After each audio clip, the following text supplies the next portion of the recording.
Hey, Lance here from Fly Fish Food. I want to show you a new fly from Umpqua that I designed. It's out this year, 2021. It's called the Cdc Rainbow Warrior. You're probably familiar with the original Rainbow Warrior. We've added a Cdc collar to it to give it even more bugginess. Yeah, that's a big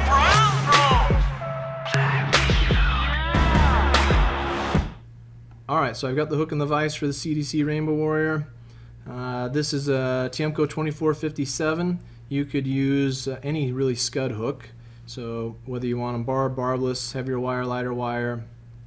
I use this hook from about size 12 to 18 on my Rainbow Warriors, and then when you get smaller than an 18, they don't make a 2457 in an 18 or smaller than an 18, so then I go to the 2487, or you could also get a Daiichi 1120 or 1130 would be a similar hook.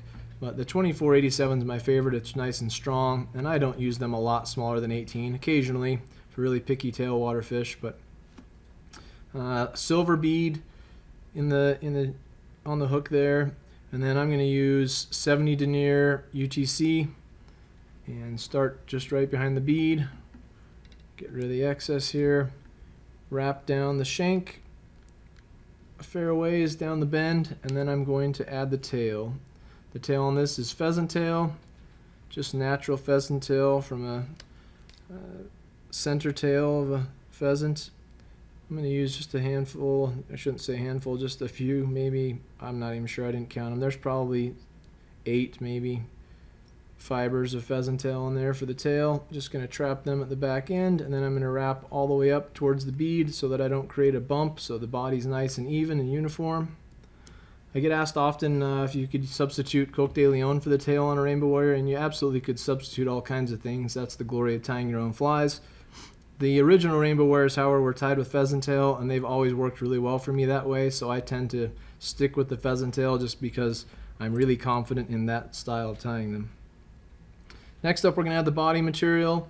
That is Vivus, just pearl tinsel in size large. So if you're tying them in 22s or 20s, you might drop down to medium, but really anything 18 and larger, I like the size large. And the reason for that, I'm going to grab this right behind the bead with the thread and then wrap it down the shank. But the reason I like large tinsel is because it makes the fly more durable. If you use tinsel that's too thin, the wraps don't overlap as well, and the first nick of a fish's tooth will make this fly unravel. But if you use large tinsel, it's actually a really durable fly. So I wrapped all the way up the hook shank, covering most of it. You can see there's some gaps in there, but I want there to be a red underbody because the red thread changes the body of the fly underneath the pearl tinsel. So it doesn't have to be completely coated, but let's call it 95% coated. Then I'm going to take the tinsel and use the rotary vise here to rotate it through the fly, making sure that I'm overlapping on each wrap. So I've got about half of the previous wrap covered with the next wrap. That makes a very durable body. It also, as you can see on the macro lens, adds a tiny bit of segmentation that we can't really see with our eye, naked eye, but on there and maybe with the trout's eye, since they eat tiny bugs, you can definitely see.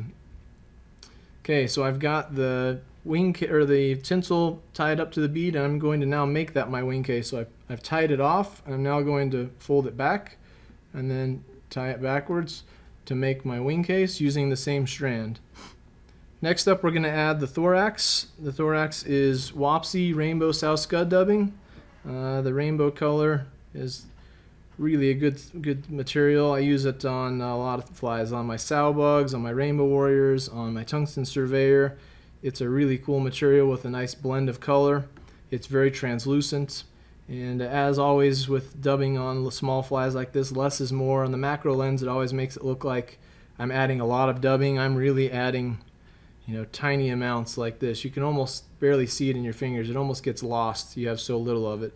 If you're trying to dub on pinches like this, you're going to have a real hard time adding dubbing to the thread. Tiny amounts of dubbing, and then I'm just going to cover where my thread was here, just making a little bit of a thorax, and I'm leaving a little bit of space right here at the bead because I'm still going to add the CDC collar to it. Next, I'm going to fold over the wing case, capture that with the thread, wrap over it a couple times to hold it in place, fold it back, and then trim as close as you can to make that wing case right over the back like so.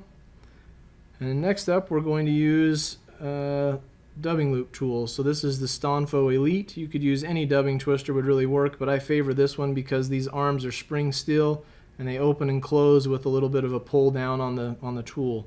So I'm going to make the loop by pulling out enough of this thread to create a thread loop. I'm going to throw a couple of wraps in to hold it in place, and then I'm going to wrap my bobbin around the two legs of the thread loop. Hopefully that makes sense. What that's going to do is close off the bottom of that loop, and then a couple more to hold it in place. So now you can see in the background there my my two loops that are opening, closing. Opening, I push the tool up, pull down, closes the loop.